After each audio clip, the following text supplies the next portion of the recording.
Terjemahan Surat Al-Maidah nomor 5 ayat 20 sampai 40. Ayat 20 sampai 26 tentang keengganan bangsa Yahudi menaati perintah Nabi Musa alaihi salam untuk memasuki Palestina dan akibatnya. Dan ingatlah ketika Musa berkata kepada kaumnya, "Wahai kaumku, ingatlah akan nikmat Allah kepadamu ketika Dia mengangkat nabi-nabi di antaramu dan menjadikan kamu sebagai orang-orang merdeka dan memberikan kepada kamu apa yang belum pernah diberikan kepada seorang pun di antara umat yang lain. Wahai kaumku, masuklah ke tanah suci atau Palestina yang telah ditentukan Allah bagimu, dan janganlah kamu berbalik ke belakang karena takut kepada musuh. Nanti kamu menjadi orang yang rugi." Mereka berkata, "Wahai Musa, sesungguhnya di dalam negeri itu ada orang-orang yang sangat kuat dan kejam. Kami tidak akan memasukinya sebelum mereka keluar darinya. Jika mereka keluar dari sana, niscaya kami akan masuk." Berkatalah dua orang laki-laki di antara mereka yang bertakwa, yang telah diberi nikmat oleh Allah. Serbulah mereka melalui pintu gerbang negeri itu. Jika kamu memasukinya, niscaya kamu akan menang. Dan bertakwalah kamu hanya kepada Allah jika kamu orang-orang beriman. Mereka berkata, "Wahai Musa, sampai kapanpun kami tidak akan memasukinya selama mereka masih ada di dalamnya. Karena itu, pergilah engkau bersama Tuhanmu dan berperanglah kamu berdua. Biarlah kami tetap menanti di sini saja." Dia, Musa, berkata, "Ya Tuhanku, aku hanya menguasai diriku sendiri dan saudaraku. Sebab itu, pisahkanlah antara kami dengan orang-orang yang fasik itu." Allah berfirman, "Jika demikian, maka negeri itu terlarang buat mereka selama 40 tahun. Selama itu mereka akan mengembara kebingungan di bumi. Maka janganlah engkau Musa bersedih hati memikirkan nasib orang-orang yang fasik itu." Ayat 27 sampai 32 tentang kisah pembunuhan pertama dan besarnya malapetaka akibat pembunuhan. Dan ceritakanlah Muhammad yang sebenarnya kepada mereka tentang kisah kedua putra Adam. Ketika keduanya mempersembahkan kurban, maka kurban salah seorang dari mereka berdua atau Habil diterima, dan dari yang lain atau Qabil tidak diterima. Dia Qabil berkata, "Sungguh, aku pasti membunuhmu." Dia Habil berkata, "Sesungguhnya Allah hanya menerima amal dari orang yang bertakwa." Sungguh, jika engkau Qabil menggerakkan tanganmu kepadaku untuk membunuhku, Aku tidak akan menggerakkan tanganku kepadamu untuk membunuhmu. Aku takut kepada Allah, Tuhan seluruh alam.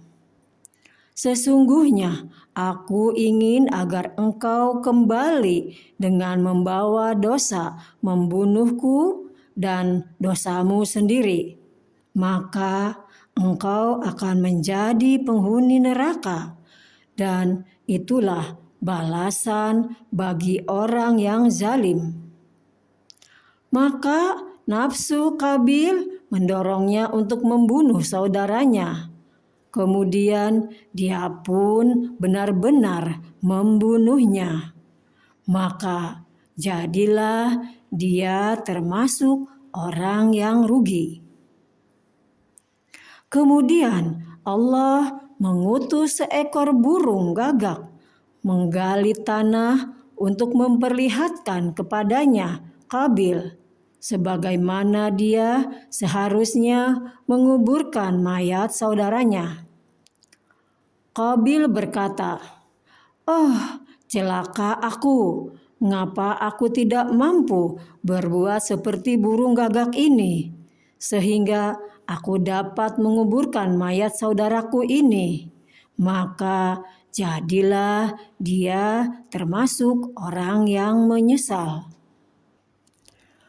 Oleh karena itu, kami tetapkan suatu hukum bagi Bani Israel, bahwa barang siapa membunuh seseorang bukan karena orang itu membunuh orang lain, atau bukan karena berbuat kerusakan di bumi, maka seakan-akan dia telah membunuh semua manusia. Barang siapa memelihara kehidupan seseorang manusia, maka seakan-akan dia telah memelihara kehidupan semua manusia. Sesungguhnya Rasul kami telah datang kepada mereka membawa keterangan-keterangan yang jelas. Tetapi kemudian banyak di antara mereka setelah itu melampaui batas di bumi. Hukuman bagi orang-orang yang memerangi Allah dan Rasul-Nya dan membuat kerusakan di bumi hanyalah dibunuh atau disalib, atau dipotong tangan dan kaki mereka secara silang, atau diasingkan dari tempat kediamannya. Yang demikian itu kehinaan bagi mereka di dunia, dan di akhirat mereka mendapat azab yang besar. Kecuali orang-orang yang bertobat sebelum kamu dapat menguasai mereka, maka ketahuilah bahwa Allah Maha Pengampun, Maha Penyayang.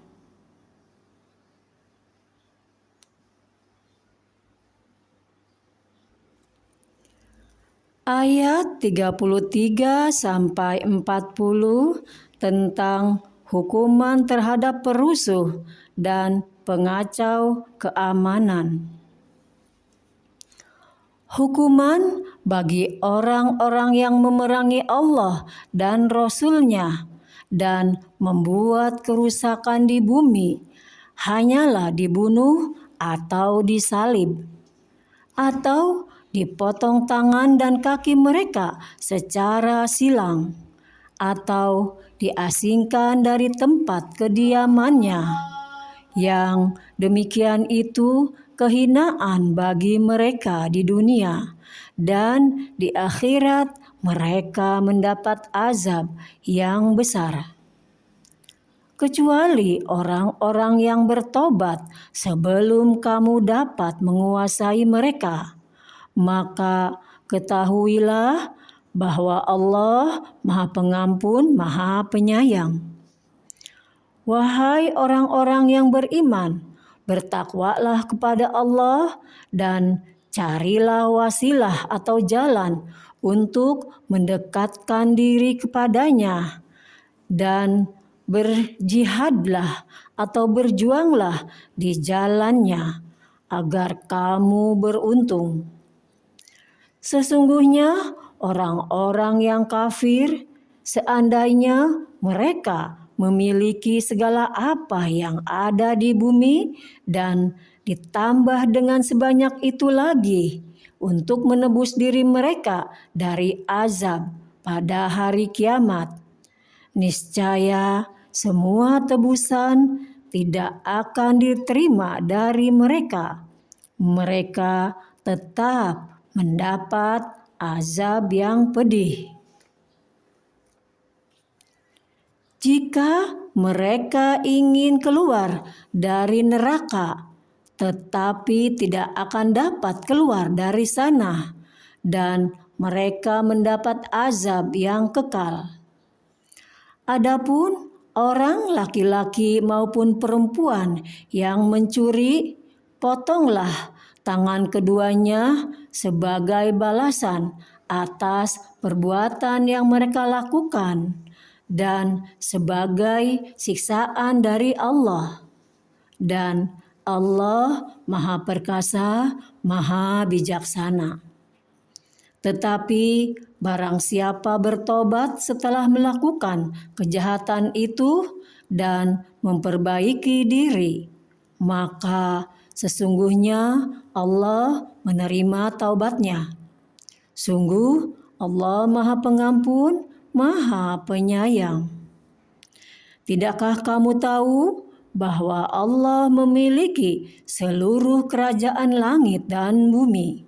Dia menyiksa siapa yang Dia kehendaki dan mengampuni siapa yang Dia kehendaki. Allah Maha Kuasa atas segala sesuatu. Maha benar Allah dengan segala firman-Nya.